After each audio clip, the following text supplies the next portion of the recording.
其實 DJ 有好多人都話，捽碟，其實我哋係有分 mixing 同埋 scratching 咩嚟㗎？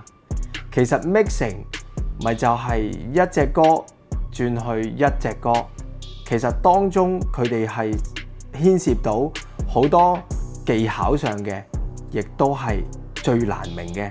喺旁人，你哋做咗啲咩啊？好似冇變化嘅喎，冇咩特別嘅喎。其實佢哋係做咗好多嘢嘅。譬如兩個唔同嘅速度嘅音樂響起嘅時候，就好似兩架車係唔同嘅速度，一架快啲，一架慢啲。佢哋要平排嘅時候，佢哋係需要器材去調節，讓佢哋嘅速度一樣。佢哋喺唔同嘅節拍上面需要搭埋一齊。呢啲 mixing 容後，我哋會再希望有一集可以去分享。